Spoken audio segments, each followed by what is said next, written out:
My name is Andriy Demchenko, and on behalf of Media Center Ukraine, I would like to greet all those journalists who cover our fight for freedom.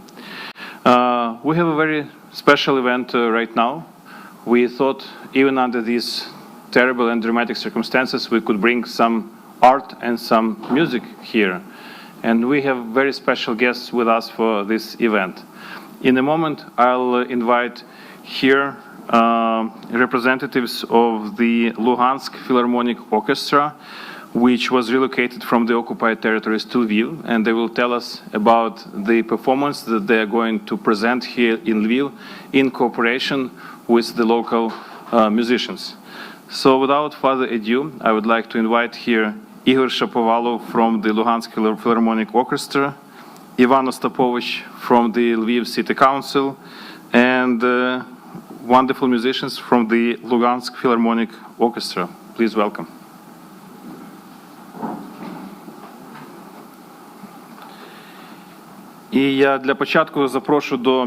And I would first like to give the floor to Mr. Ihor Shapovalov, the director of the Luhansk Philharmonic Orchestra. And I will ask Ihor, Mr. Shapovalov, to tell us about what their team is doing here in Lviv and what we can expect in the nearest few days. Hello, everyone. It so happens that we're from Luhansk. Unfortunately, we were the first to feel the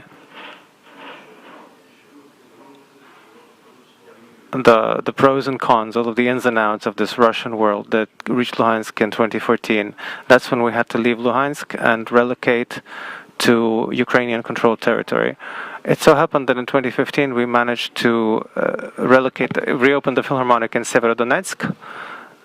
Severodonetsk became the regional center of the Donetsk region, the Luhansk region, where everything was focused that had to do with the Luhansk region. In 2022, once again, we felt the brotherly love again from our neighbor, and so now we find ourselves in Lviv. Unfortunately, not all of us were able to relocate to Lviv. Some of the musicians are in various regions of Ukraine, but those who are behind me now are the musicians who managed to get to Lviv. I am very grateful to the local residents and Ivan Ostapovych for offering their help to us in this difficult time. We were helped they helped us to find places to stay. They helped us to find a place to rehearse, and just simply the humane attitude that they showed to us as to their colleagues and brothers, compatriots. We came here at different times in different ways, so some might join us later. But in the time that we've been here, none of the artists wanted to be outside of the protest, and the process and do nothing. So all of our musicians were volunteering, helping the army, helping the city, as a token of their gratitude. They've been unloading and loading humanitarian aid. They've been taking turns guarding at the train station where there were so many people who needed volunteer help, and all various volunteer initiatives. Right now we have the opportunity to start rehearsing, so we're resuming our rehearsals. Of course, we don't have the full our full orchestra, because that's more than 60 people, but the musicians that are here, we put together a small ensemble. And a few days ago, we picked up our weapons again, our instruments, and we're preparing a program. I'm also grateful to the musicians from Lviv who have kind of ignited, who have woken up to this idea and offered their help. And so we're doing some things together with our colleagues from Lviv, and I think this should be great.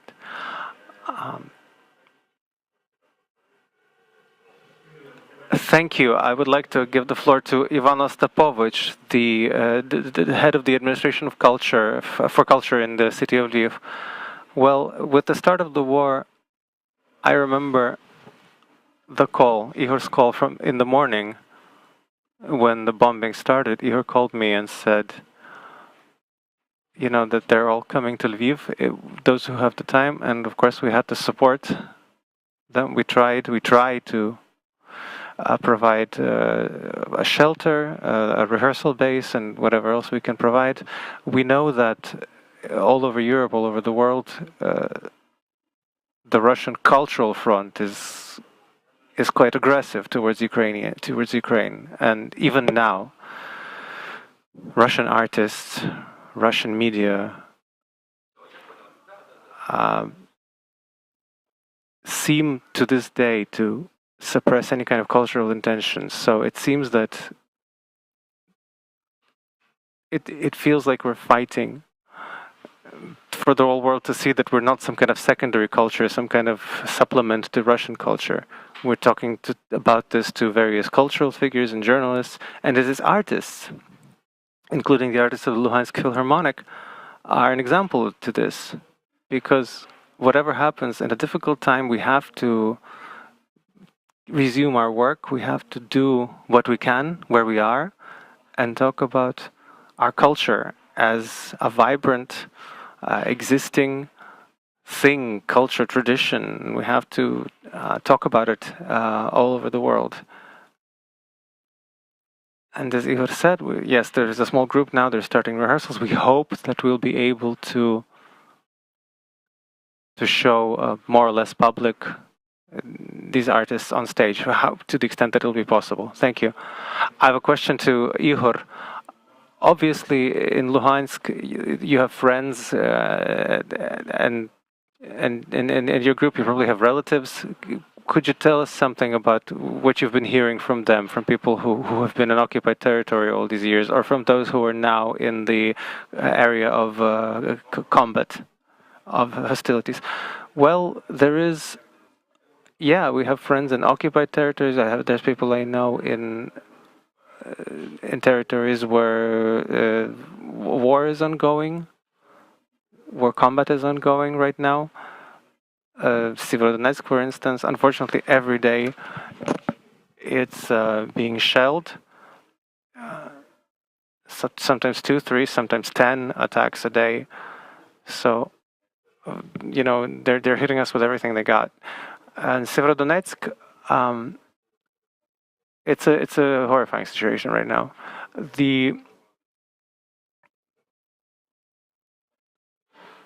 Maybe not as, you know, drastic as Mariupol, but still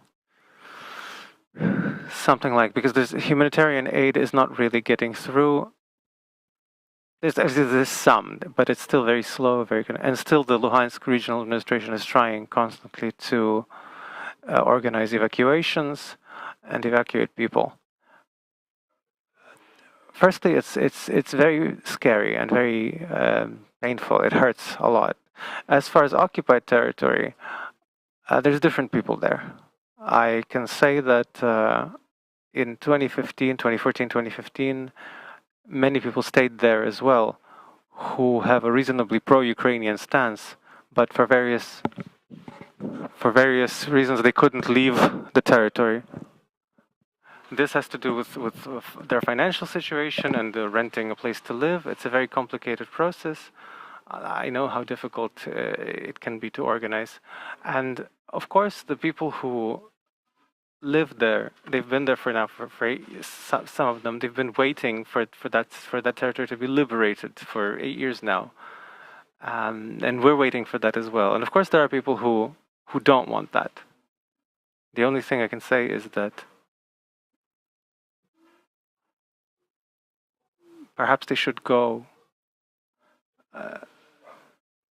You know, perhaps they should go follow the Russian warship. Are there more questions? Yes? Could you tell us, Christina Lebedь, could you tell us, did you manage to bring your instruments, or did they stay behind? And have you been looking here how in terms of resuming your creative life, what are you doing? Do you have rehearsals? What is the where do you hold your rehearsals? Do you, what the schedule is like? Okay, so those who left a little earlier, they managed to bring their instruments.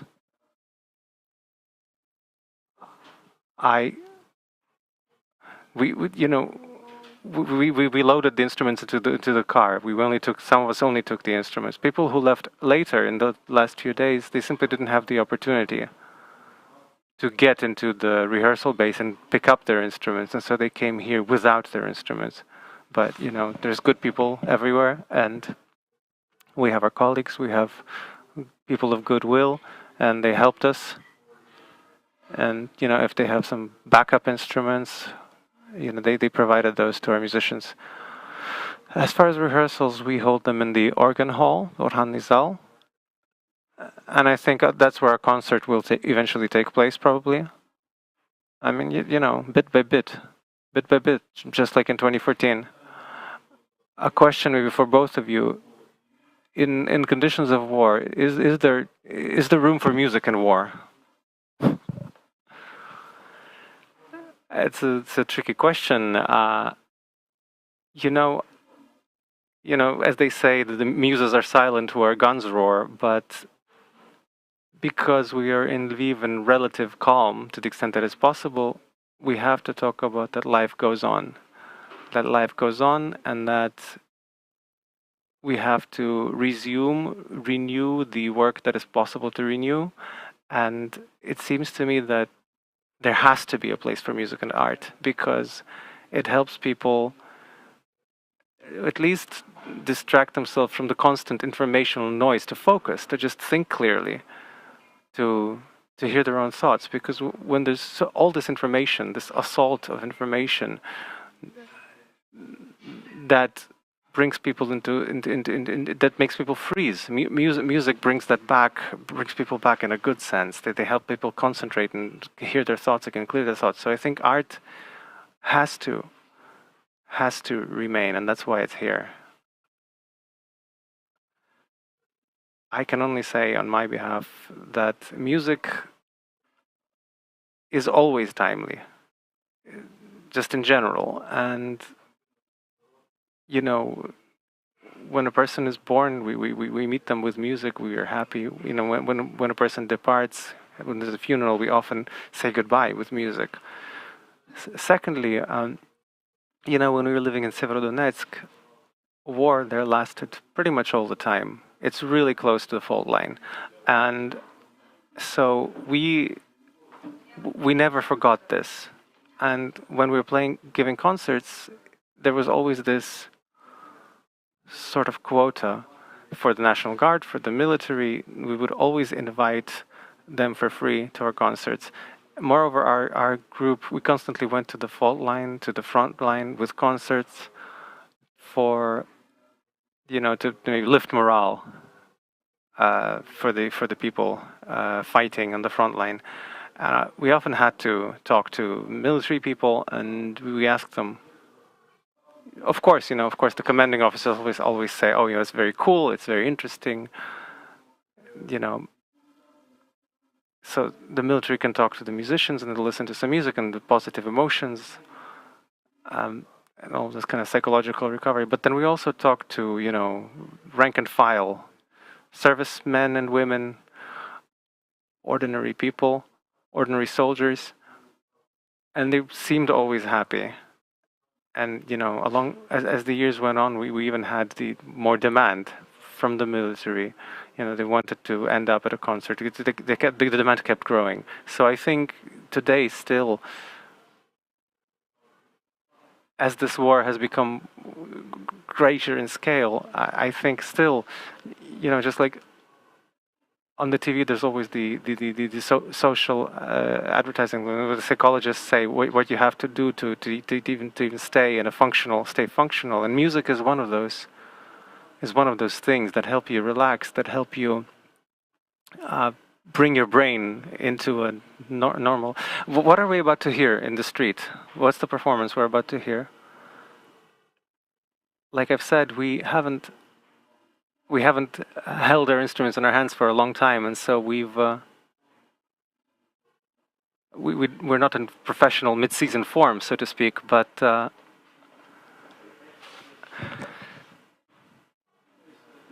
so he'll play a bit from the from Brahms' Third Symphony, a beautiful melody. I'll probably play. I also brought my instrument. There's a David concertina for trombone, in a chunk of its second part. Thank you. Well, then I would like to invite everyone to join us outside and listen to these pieces and perhaps give the musicians the applause that I'm sure they've lacked over the past few weeks. Thank you very much for helping us not just win, but also remain human. Thank you.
Ladies and gentlemen, we have with us Andriy Demchenko, press officer of the state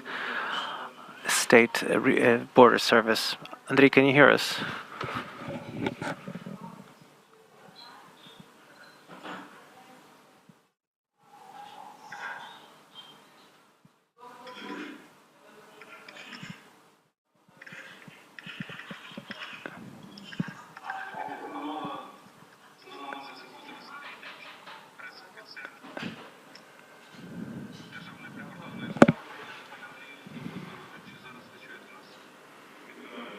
Hello, yes, I can hear you, yes.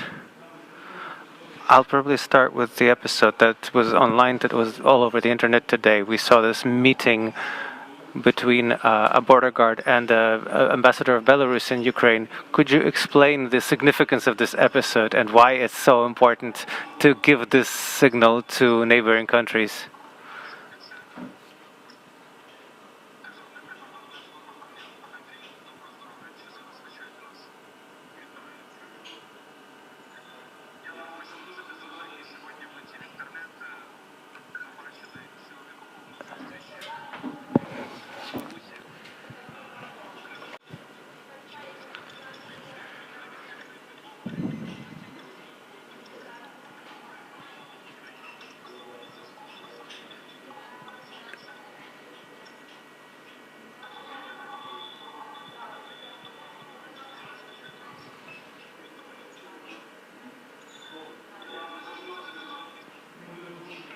We'll have to interrupt this briefing, and we'll tell you about a new time for the beginning. At 2:30, we will be here welcoming Olena Shuliak live, the head of the Servant of the People Party. Thank you. See you then.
Пані та панове, ми розпочинаємо наш наступний брифінг. Ladies and gentlemen, we're starting our next briefing, and I would like to now invite to the podium Olena Shuliak, the head of the Servant of the People Party, the presidential party, once initiated by President Zelensky. Pani Oleno, the floor is yours. My first question to you is, what is your team currently working on in the circumstances of Russian invasion? Hello, everyone, dear colleagues. Happy to see you all here in the room and those who are watching online.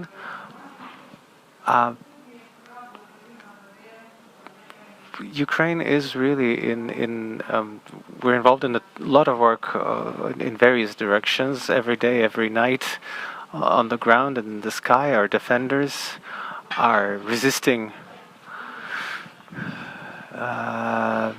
the enemy, resisting the Russian aggressors. So there is the military front, which is extremely important, perhaps the most important. A lot of work is being done diplomatically, and every day we see news from the president and from the head of the presidential office, from the various ministries of our government, from the parliament that is working, and the interparliamentary links levels with the European Parliament and the various friendship groups, in order to involve diplomats into resolving this conflict in Ukraine, this war in Ukraine. There's a massive civic front because tens of thousands of people, volunteers, are working every day, ordinary citizens who support the armed forces, who support the territorial defense units, who support the evacuation effort, who provide supply food and medications and various goods that various categories of the population need. And then there's also the economic front, which is extremely important because it's the economy that is the basis of our country's safety, and the recovery of the economy, creating a viable economy, is a priority that both the president and his office and the government and the parliament are working on. So these initiatives is something that I would like to focus on. First of all, I would like to point out that the first economic blow, we've managed to withstand the initial economic blow. We see that our financial institutions are working. We've seen how the National Bank and the government is working. We've seen some very small drop of the hryvnia. We see all of the payments proceeding. Of course, there are some companies that sometimes violate the Ukrainian law. I would like to turn to our citizens. We do have a hotline of the National Bank and the tax administration. You can always report these things. We respond very swiftly. They respond very swiftly to preclude these violations. The trust in financial institutions remains high. Everybody's working 24/7. I would like to also point out that we've had more money in the budget in February than was planned, for which we were extremely grateful to the Ukrainian business, who have been paying their taxes, and some companies have even been paying their taxes ahead of time. We understand that in March we will not have these same sort of figures, because many companies, especially industries, have been destroyed by the enemy. We understand that many companies cannot continue their work, and I will talk about later about the relocation, about some of the processes when we will relocate some of these companies into Western Ukraine. Also, I would like to point out that in Ukraine we are all of the pensions are being paid on time. Even in early March, we did the indexation. We indexed them, and today, according to the information of the pension fund, something like 99.99% of the pension payouts into the pensioners' card accounts have been redirected. These funds that the funds that the post office helps us pay in the regions have been paid to 73%. We understand that the state does the same with social payments, and I believe and I know that Ukrainians will remain socially defended and will continue receiving all of the payments due to them in a timely fashion. Of course, looking at 2022, we expect some drop in economy, some drop in the GDP, but we understand that after our victory there will be a recovery, and we'll hopefully, with the support of the entire world. We already see the support from various international partners, and for instance the rebuilding of the Mariupol Theatre of Drama and the Mariupol maternity ward. We've already had proposals from Italy and Greece and several other countries. Our main goal today, however, remains to create a strong economy, a strong wartime economy that is able to meet the needs of the armed forces and our citizens. Today, all together with the government, with the parliament, today we are implementing the presidential strategy, the presidential economic strategy, the martial law economy, wartime economy, which is based on three basic points. The first fundamental point, is to create an unprecedented stimuli for businesses in Ukraine. The second point is to support critical branches of economy that Ukraine needs, and the third important essential point is that every citizen of Ukraine, their property, their welfare must be protected by the state to the best of our ability. Today, the government and the parliament have passed a bill into law on supporting businesses in Ukraine. And you know that the income brackets have been adjusted upwards for the single tax. We've removed all limitations on the number of employees working at various companies. We have also adopted a law that sets a 0% excise duty on fuel and 7% VAT on fuel. We've removed all restrictions on charity work, and the individual entrepreneurs are paying their taxes voluntarily as able.